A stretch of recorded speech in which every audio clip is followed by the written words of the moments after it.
What is going on, everybody? My name is JP Cortez here at Test Sports, and today we are breaking down the South region in the 2012 NCAA Men's College Basketball Tournament. Without any further ado, let's get into my analysis. Okay, on to the South region, where we find number 1 seeded Kentucky versus the winner of Mississippi Valley State and Western Kentucky. Regardless of who wins this 16 matchup, Kentucky is the number 1 seed in the tournament. They are by far the favorites to win the whole thing, and the 16 has never beaten the number 1. I don't see it happening here. Kentucky moves past. Which leads us into our number 8 Iowa State versus number 9 UConn matchup.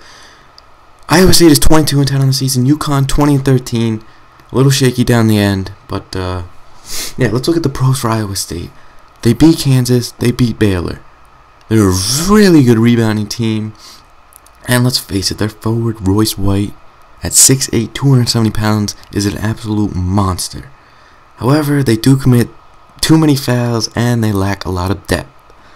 UConn, on the other hand, has Jeremy Lamb, who is a stud. This kid is a beast. He's NBA talent ready. And their momentum around in the end of the season, winning 3 out of the last 4 games in the Big East tournament.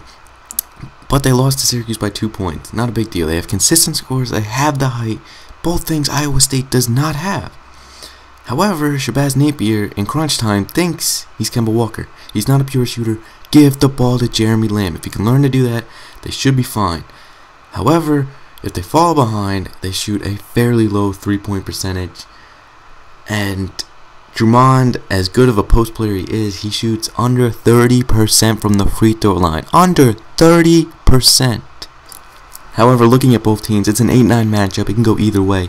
I have UConn winning, but either team, in my mind, does not stand a chance against Kentucky. So whatever one your gut decides on, it's not going to matter. It's not going to ruin your bracket. It's just one game. I chose UConn. That's because of depth and consistency at the scoring end. Iowa State can win. It's up to you guys. It's not a big deal. However, we're going to get into the 5-12 matchup, which a lot of people are just bucking over. VCU pulling off another super year. And you can bring up Butler from last year, how they repeated what they did the year before. But I don't see VCU doing it. They lost just about everybody on their team. And while they do play full court defense, it is really hard to contend with. I think Wichita State is a much better team all around. You'll see why I chose Wichita State and why I don't like choosing VCU in my next pick, which I will upset alert you right now. I'm talking about the 4 versus 13 matchup of Indiana versus New Mexico State. Everybody has Indiana versing, VCU or Wichita State, and they look at it, they're like, oh, Indiana has an easy road to Sweet 16, which would lead to a matchup against Kentucky again, in which they beat earlier in the season. So, people are saying, oh, this could be the 14 that gets into the Final Four or whatnot. I don't see it like that. They lost a very key component, a senior guard, Verdell Jones III, who, while he isn't a dynamic offensive player, their offensive game will not struggle. It's their defense that I'm worried about. And you look at New Mexico State, and if you're anything like me, you are in shock. Because New Mexico State puts up the 11th most points per game in the country at almost 80 a game. And they're ranked 6th in rebounds per game. They have height to contend with Cody Zeller. They're a complete matchup problem for Indiana, who got a horrible draw in my mind. This is a super risky 13/4 seed, but I do like New Mexico State. And you can look at me shocked, whatever.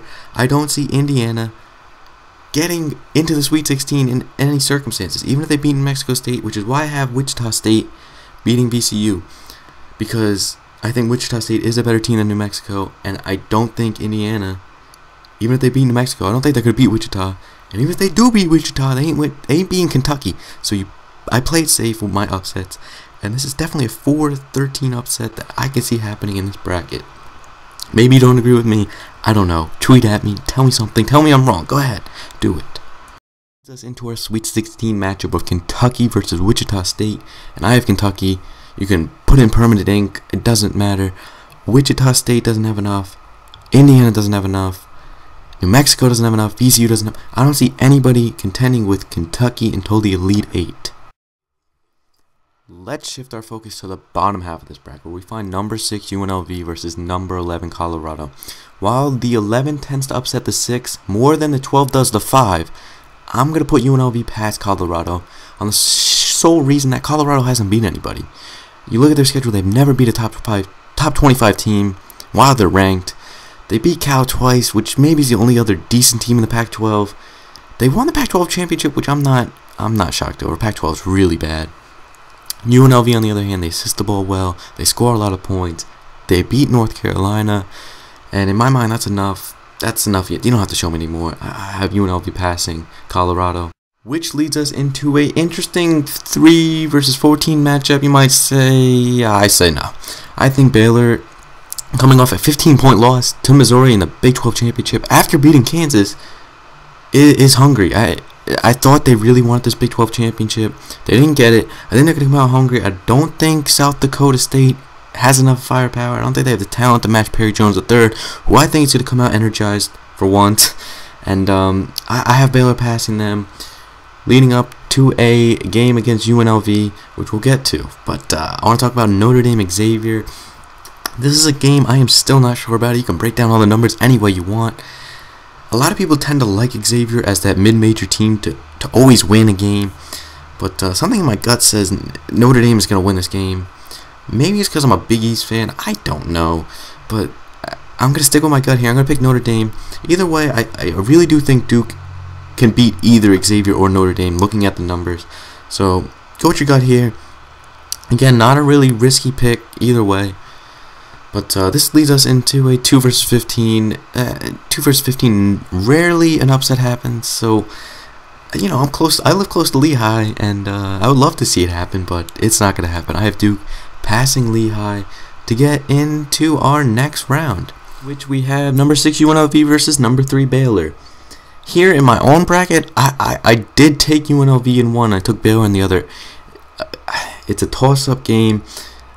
I'm going to choose Baylor based off of short talent and based off the revenge factor that they're really pissed off about the Big 12 championship. In my mind, I'm not 100% sure how fired up Perry Jones will be, but I'm gonna take the NBA talent. I'm gonna go with Baylor over UNLV. And like I said earlier, in the 7-10 versus the number 2 Duke, Duke's gonna win. I have Notre Dame there, but I have Duke beating them to play Baylor in a game where, if you watch Baylor enough, even a couple games, you see that they are a very inconsistent team, as much as Duke is. And as much as I don't like picking Duke to go past the Sweet 16, I have to. They got a very good draw. I don't think UNLV or Baylor, after these first 2 games, is going to have enough firepower to beat Duke. As much as I don't really trust Duke, I'm going to put them into the Elite Eight to verse Kentucky, which is our final game of the South region.